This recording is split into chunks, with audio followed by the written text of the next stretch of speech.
ವಯೋಮಾನದವರಲ್ಲಿ ಪ್ರತಿಯೊಬ್ಬ ಮಹಿಳೆಗೆ ಅಗತ್ಯವಾದ ಪೋಷಕಾಂಶಗಳು ಒಟ್ಟಾರೆ ಆರೋಗ್ಯ ಮತ್ತು ಯೋಗಕ್ಷೇಮವನ್ನು ಬೆಂಬಲಿಸಲು ಎಲ್ಲಾ ವಯಸ್ಸಿನ ಮಹಿಳೆಯರಿಗೆ ಸೂಕ್ತವಾದ ಪೋಷಣೆಯನ್ನು 4.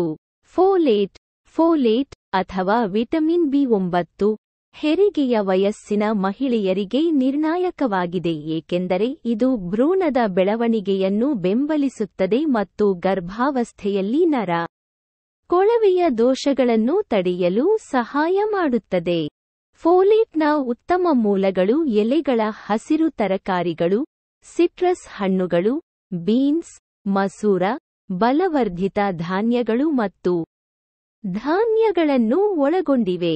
ಗರ್ಭಿಣಿಯಾಗಿರುವ ಅಥವಾ ಗರ್ಭಿಣಿಯಾಗಲು ಯೋಜಿಸುತ್ತಿರುವ ಮಹಿಳೆಯರಿಗೆ ಸಾಕಷ್ಟು ಸೇವನೆಯನ್ನು ಖಚಿತಪಡಿಸಿಕೊಳ್ಳಲು ಫೋಲೇಟ್ ಪೂರಕ ಅಗತ್ಯವಿರುತ್ತದೆ. 5. ಒಮೆಗಾ-3 ಕೊಬ್ಬಿನಾಮ್ಲಗಳು. ಒಮೆಗಾ-3 ಕೊಬ್ಬಿನಾಮ್ಲಗಳು, ನಿರ್ದಿಷ್ಟವಾಗಿ ಇಪಿಎ, ಐಕೋಸಾಪೆಂಟೆನೋಯಿಕ್ ಆಸಿಡ್ ಮತ್ತು ಡಿಎಚ್ಎ, ಡೊಕೋಸಾಹೆಕ್ಸೆನೋಯಿಕ್ ಆಮ್ಲ, ಮೆದುಳಿನ ಆರೋಗ್ಯ, ಹೃದಯದ ಆರೋಗ್ಯ ಮತ್ತು ಉರಿಯೂತವನ್ನು ಕಡಿಮೆ ಮಾಡುವಲ್ಲಿ ಪಾತ್ರವಹಿಸುತ್ತವೆ. ಸಾಲ್ಮನ್, ಮ್ಯಾಕೆರೆಲ್ ಮತ್ತು ಟ್ರೌಟ್ನಂತಹ ಕೊಬ್ಬಿನ ಮೀನುಗಳು ಒಮೆಗಾ-3 ಗಳ ಸಮೃದ್ಧ ಮೂಲಗಳಾಗಿವೆ. ಸಸ್ಯಾಹಾರಿ ಅಥವಾ ಸಸ್ಯಾಹಾರಿ ಮಹಿಳೆಯರಿಗೆ ಅಗಸೆ ಬೀಜಗಳು, ಚಿಯಾ ಬೀಜಗಳು, ವಾಲ್ನಟ್ಸ್ ಮತ್ತು ಪಾಚಿ ಆಧಾರಿತ ಪೂರಕಗಳು ಪರ್ಯಾಯ ಮೂಲಗಳಾಗಿವೆ. 6. ವಿಟಮಿನ್ ಡಿ, ಮೂಳೆಯ ಆರೋಗ್ಯ, ರೋಗನಿರೋಧಕ ಕಾರ್ಯ ಮತ್ತು ಮೂಡ್ ನಿಯಂತ್ರಣಕ್ಕೆ ವಿಟಮಿನ್ ಡಿ ಅತ್ಯಗತ್ಯ.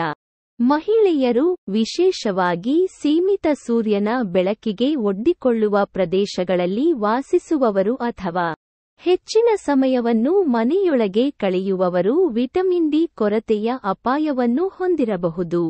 ಕೊಬ್ಬಿನ ಮೀನುಗಳು, ಬಲವರ್ಧಿತ ಡೈರಿ ಉತ್ಪನ್ನಗಳು, ಮೊಟ್ಟೆಯ ಹಳದಿ ಲೋಳೆಗಳು ಮತ್ತು ಸೂರ್ಯನ ಬೆಳಕಿಗೆ ಒಡ್ಡಿಕೊಳ್ಳುವುದು ವಿಟಮಿನ್ ಡಿಯ ಪ್ರಾಥಮಿಕ ಮೂಲಗಳಾಗಿವೆ.